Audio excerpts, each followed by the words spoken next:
Hello friends, नमस्कार मित्रों। स्वागत है आपका के ऑनलाइन एजुकेशन के इस प्लेटफॉर्म पर। साथियों, चाहे आप किसी स्टेट पीसीएस के एग्ज़ाम की तैयारी कर रहे हो या फिर अन्य किसी एग्ज़ाम की जो आपके राज्य में होने वाले हों उसकी आप तैयारी कर रहे हो, तो वहाँ पर ऑब्जेक्टिव क्वेश्चन जो साइंस के होते हैं वो काफ़ी इंपॉर्टेंट हो जाते हैं। इसीलिए हम यहाँ पर आपको फिजिक्स, केमिस्ट्री, बायो और अन्य सभी सब्जेक्ट्स, चाहे वो हिस्ट्री, पॉलिटी हो, उसके एमसीक्यू क्वेश्चंस को भी डिस्कस करते ही रहते हैं। इसी श्रृंखला में आज हम करने जा रहे हैं फिजिक्स के मापक यंत्र एवं पैमानों पर आधारित एमसीक्यू, जो आपके एग्ज़ाम में या तो पूछे जा चुके हैं या फिर उनके पूछे जाने की संभावना है। तो आइए शुरू करते हैं और उम्मीद कर रहे हैं कि आपने चैनल को ज़रूर सब्सक्राइब किया होगा, और अगर अभी तक नहीं किया है तो अभी सब्सक्राइब कर ले। आप हमारी ऑनलाइन क्लासेस भी ज्वाइन कर सकते हैं DSLR एजुकेशन पर, जहां सिर्फ 199 रुपये में आप पा सकते हैं हिस्ट्री, ज्योग्राफी, पॉलिटी, इकोनॉमिक्स, हर एक सब्जेक्ट्स की एक बेहतर क्लासेस, जो आपको लाइव भी अवेलेबल रहेंगी, रिकॉर्डिंग भी अवेलेबल रहेगी। आप जब सब फ्री हों उस समय आप ये क्लासेस अटेंड कर सकते हैं। तो आप यहाँ पर भी ज्वाइन कर सकते हैं। सिर्फ आपको वॉइस ऐप डाउनलोड करना है और क्लास ID 11760585 इंटर करना है। तो चलिए शुरू करते हैं और देखते हैं अपने प्रश्नों की श्रृंखला को। आइए देखते हैं हमारा पहला प्रश्न। सोनार निम्नलिखित द्वारा प्रयोग में लाया जाता है। ऑप्शंस हैं अंतरिक्ष यात्रियों के द्वारा, डॉक्टरों के द्वारा, इंजीनियरों के द्वारा या फिर नौ संचालकों के द्वारा। आइए जानते हैं इस प्रश्न का सही जवाब क्या होगा। आप गेस कर सकते हैं और बता सकते हैं। अगर आपके पास इसका सही उत्तर है तो आपके पास 10 सेकेंड है इसका सही जवाब देने के लिए। चलिए ठीक है, हम देखते हैं। और आप में से जो लोगों ने नौ संचालकों के द्वारा कहा है वो सही हैं, क्योंकि इसका सही उत्तर होगा नौ संचालकों के द्वारा। सोनार का प्रयोग ही नौ संचालकों के द्वारा किया जाता है। सोनार की सहायता से वे महासागर में डूबी हुई वस्तु की स्थिति जानने के लिए उच्च आवृत्ति की पराश्रव्य तरंगों को महासागर की गहराई में भेजते हैं। ये तरंगें उस वस्तु से टकराकर प्रतिध्वनि के रूप में लौट आती हैं, जिसके सहायता से महासागर में डूबी हुई वस्तु का वास्तविक स्थिति पता चल जाता है। तो सही जवाब क्या होगा? नौ संचालकों के द्वारा। हमारा अगला प्रश्न है, ध्वनि की तीव्रता को मापने वाला यंत्र है। ऑप्शंस हैं क्रोनोमीटर, एनीमोमीटर, ऑडियोफोन या फिर ऑडियोमीटर। आप इस प्रश्न का सही उत्तर देने का प्रयास कर सकते हैं। आपके पास 5 से 10 सेकंड तक का समय रहेगा। आप प्रयास कीजिए, उसके बाद हम आपको इसका सही उत्तर बताते हैं। तो इस प्रश्न का सही उत्तर होगा ऑडियोमीटर। ऑडियोमीटर के द्वारा ध्वनि की तीव्रता का मापन किया जाता है। वहीं अगर हम बात करें एनीमोमीटर की, तो इसके द्वारा वायु के वेग को मापा जाता है। क्रोनोमीटर एक ऐसा उपकरण होता है जो तापमान, आर्द्रता, वायु दाब आदि में परिवर्तन होने के बावजूद समय का पूर्ण परिशुद्धता के साथ मापन करता है। जबकि ऑडियोफोन दोष युक्त श्रवण शक्ति में सुधार लाने के लिए प्रयोग किया जाने वाला उपकरण है। तो दिए गए विकल्पों में से आपका सही उत्तर क्या होगा? ऑडियोमीटर। आइए आगे बढ़ते हैं और देखते हैं अगला प्रश्न क्या है।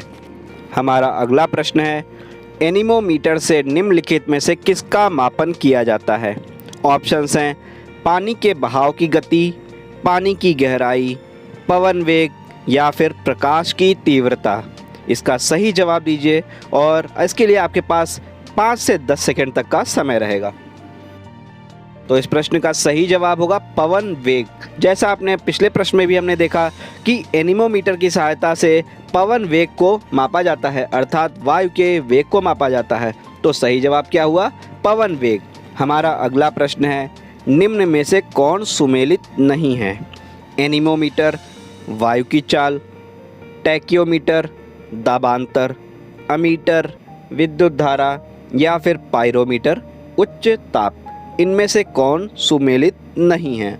इसका जवाब आपको देना है। इसका सही जवाब होगा ऑप्शन 3। टैक्योमीटर और दाबांतर एक सही सुमेल नहीं है। टैक्योमीटर एक प्रकार का सर्वेक्षण उपकरण है जिसे क्षैतिज दूरियों, लंबवत उन्नयनों एवं दिशाओं के त्वरित मापन हेतु डिज़ाइन किया गया है। अन्य सभी विकल्प सही सुमेल। दोस्तों, आप हमारे ऑनलाइन इंस्टीट्यूट को भी ज्वाइन कर सकते हैं। सिर्फ 199 रुपये में। करना आपको सिर्फ इतना है, वॉइस ऐप को डाउनलोड करना है और as a student 117605858 class ID join करनी है। और आप आज कहीं भी जाते हैं तो आपको हर एक इंस्टीट्यूट में लाखों की फ़ीस देनी पड़ती है और रहने का खर्च अलग होता है। तो सिर्फ आप 199 रुपये के मासिक शुल्क से आप अपनी पूरी तैयारी को सुनिश्चित कर सकते हैं और जीएस के सभी सब्जेक्ट आप कवर कर सकते हैं और बहुत ही क्वालिटी एजुकेशन आपको देने का प्रयास किया जाएगा।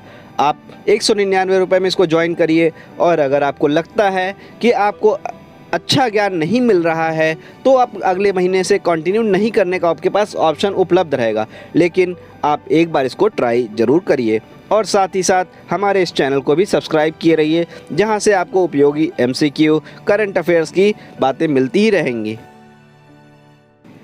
हमारा अगला प्रश्न है, पायरोमीटर किसके मापन में प्रयोग किया जाता है?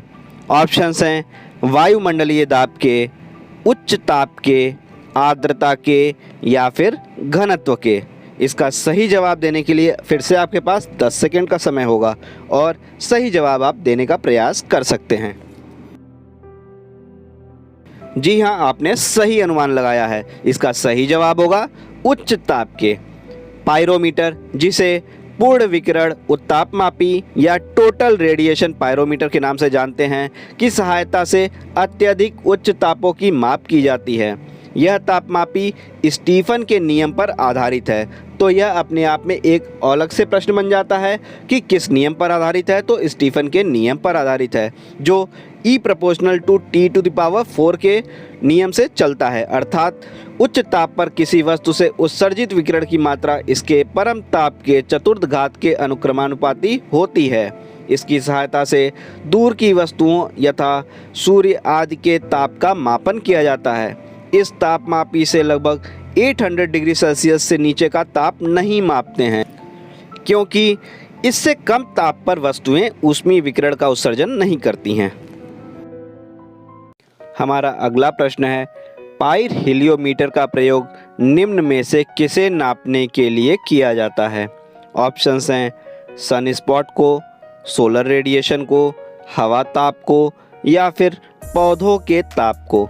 आइए जानते हैं प्रश्न का सही जवाब क्या होगा। आप इस प्रश्न के उत्तर देने का प्रयास भी कर सकते हैं। जी हाँ, सही जवाब होगा सोलर रेडिएशन को मापने में पाइर हीलियोमीटर का प्रयोग किया जाता है। सौर विकिरण को मापने के लिए मुख्यतः 2 प्रकार के उपकरण प्रयोग में लाए जाते हैं। एक है पाइरेनोमीटर और दूसरा है पाइर हीलियोमीटर। हमारा अगला प्रश्न है, मैनोमीटर के द्वारा किसकी माप की जाती है? ऑप्शंस हैं वायु दाब, गैसों का दाब, द्रवों का घनत्व या फिर सतह पर तेल का दबाव। काफ़ी सिंपल सा प्रश्न है और ज़रूर ही आप इसका प्रश्न का उत्तर जानते ही होंगे। तो सही जवाब क्या होगा? जी हाँ, सही जवाब होगा गैसों का दाब। मैनोमीटर नामक यंत्र से गैसों का दाब मापा जाता है। आइए देखते हैं हमारा अगला प्रश्न क्या है। हवा में आर्द्रता को नापने के लिए कौन सा उपकरण प्रयोग में लाया जाता है? ऑप्शंस हैं हाइड्रोमीटर, हाइग्रोमीटर, स्पेक्ट्रोमीटर या फिर यूडियोमीटर। आप इस प्रश्न का उत्तर देने का प्रयास कर सकते हैं। जी हाँ, आपका सही जवाब है हाइग्रोमीटर। इसका सही उत्तर होगा। हवा की आर्द्रता को नापने के लिए हाइग्रोमीटर का प्रयोग होता है। जबकि अगर हम बात करें स्पेक्ट्रोमीटर की, तो यह एक ऐसा यंत्र है जो विद्युत चुम्बकीय स्पेक्ट्रम की एक विशिष्ट भाग के सापेक्ष प्रकाश के गुणों का मापन करता है।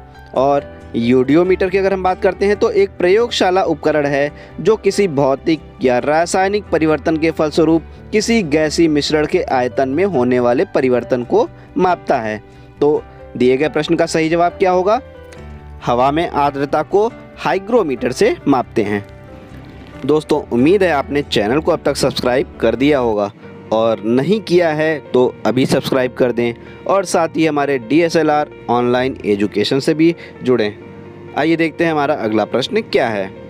दूध का आपेक्षिक घनत्व ज्ञात किया जा सकता है। ऑप्शंस हैं हाइड्रोमीटर से, ब्यूटरोमीटर से, लैक्टोमीटर से या फिर थर्मामीटर से।